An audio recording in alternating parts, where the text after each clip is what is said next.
और अब दरखास्त मेहमान खसूसी वफाकी वज़ीर सकाफत और सियाहत जनाब कर्नल ट्रेस्कल से कि वो तशरीफ लाएँ और रिजा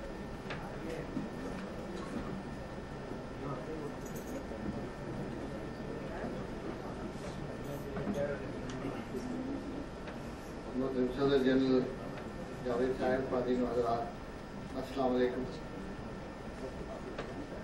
ये करता रहा कि मैंने आपको कहाँ देखा और मैं भी कोशिश करता रहा, लेकिन बाद में जब पता लगा कि ये जापान में हैं और वहाँ पर जब भी कोई डेलीगेशन जाती है उसमें इंटरप्रेटर का काम करते रहे, तो फिर हमारी डायरेक्शन सीधी होगी कि ये क्या था।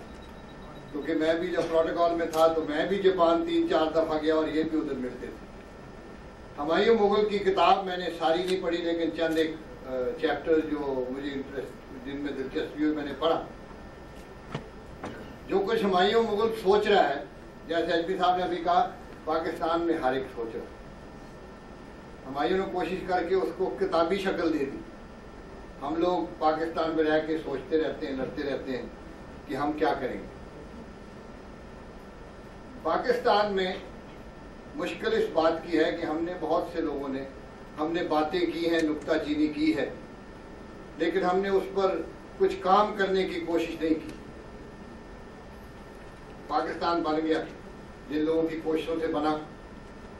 जो उन्होंने ख्वाब देखे थे पाकिस्तान के बारे में, उनको हमने चकनाचूर करके रख दिया।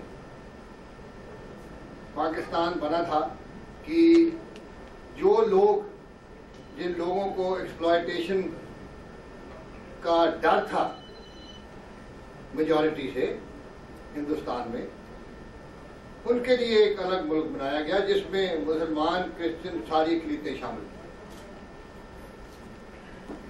और यहाँ पर आके सोचा यह गया था कि एक अच्छी कौम बन के हम लोग उभरेंगे। हम लोगों ने बड़ी तरक्की की, हर जगह तरक्की की है पाकिस्तान में, हर एक ने, मेजॉरिटी मिनॉरिटी दोनों। और मैं हमेशा कहता हूं कि जब पाकिस्तान बना था तो कितने मसीहों के पास घर थे, आज कितने मसीहों के पास अपनी छत है। तो ये नहीं कि पाकिस्तान जब बन गया हमें पाकिस्तान ने कुछ नहीं दिया, लेकिन सवाल ये पैदा होता है कि हमने पाकिस्तान को क्या दिया। पाकिस्तान ने तो, जब मैं आपके सामने खड़ा हूं, मुझे जो कुछ मैं इस वक्त हूं मुझे पाकिस्तान ने दिया। अगर पाकिस्तान नहीं होता तो मैं और आप पता नहीं क्या कर रहे होते। लेकिन हमने आके अपने मसाइल को इतना उलझा दिया कि एक आदम और हवा की औलाद होते हुए भी हम लोगों ने फिरके बना लिए। हम लोगों ने मुसलमान, क्रिश्चियन, हिंदू, पारसी, इस किस्म के फिरके बना लिए। हम लोगों ने सूबे बना लिए। 1 यूनिट बनी थी इसलिए कि उसको सारों में यकजहती पैदा हो, वो भी टूटी। उसके बाद टूटते टूटते हमारा एक बाजू अलग हो गया, इसलिए कि हम उस वक्त मगरबी पाकिस्तान, मशरकी पाकिस्तान की बात करते हैं। हम लोगों ने कभी नहीं सोचा कि मशरकी पाकिस्तान और मगरबी पाकिस्तान में रहते हैं वो दोनों पाकिस्तानी। मैं मुख्तसर बात करूंगा कि कोशिश इस बात की होनी चाहिए इस किताब के पढ़ने के बाद। और बाकी आप लोग आजकल, हम लोग सारे, हमारे जो अदीब हैं और जो अदब से तल्लुक़ रखते हैं, मुल्क से जिनका लगाव है, वो लिखते रहते हैं। ये तमाम चीज़ें नहीं नहीं, ये सब चीज़ें चलती हैं। किसको नहीं पता है कि PIA में और बाकी जगहों पर सब जो गड़बड़ होती है वो क्या है, हर एक को पता है। हम लोग भी किसी ना किसी तरीके से उससे गुजरते हैं। लेकिन मेरे ख्याल में अब वक्त है कि हम लोग सब मिलकर कोशिश करें कि जितनी भी बुराइयां कम कर सकते हैं करें। क्योंकि मैंने कहा था कि अभी ये चांस हमारे पास लास्ट चांस है, पाकिस्तान को ठीक करने का हमारे पास लास्ट चांस है, बचाने का। इसके आगे हम लोग और कोई चांस नहीं ले सकते।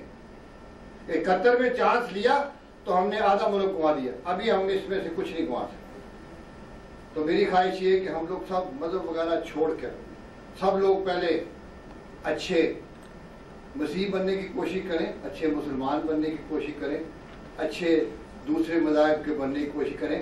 क्योंकि हर एक मजहब ने एक ही चीज सिखाई, सबसे नजदीक है क्रिश्चियन और मुस्लिम, और मुगल ने अपने एक बाब में इसका जिक्र किया और क्रिश्चियन और मुस्लिम एक ही तालीम, एक ही शरीयत पर अमल करते हैं।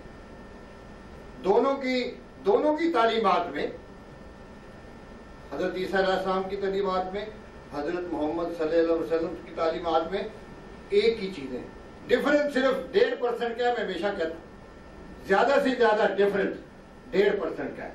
तो हम क्यों नहीं उस 98.5% पर इकट्ठे हो जाएं, 1.5% छोड़ दें मेरे और आपके लिए अलग अलग। वो हम बात करेंगे, उससे हमारे मुल्क में, हमारे मुल्क पर, हमारी कौमियत पर उसका 1.5% का कोई असर नहीं पड़ता है।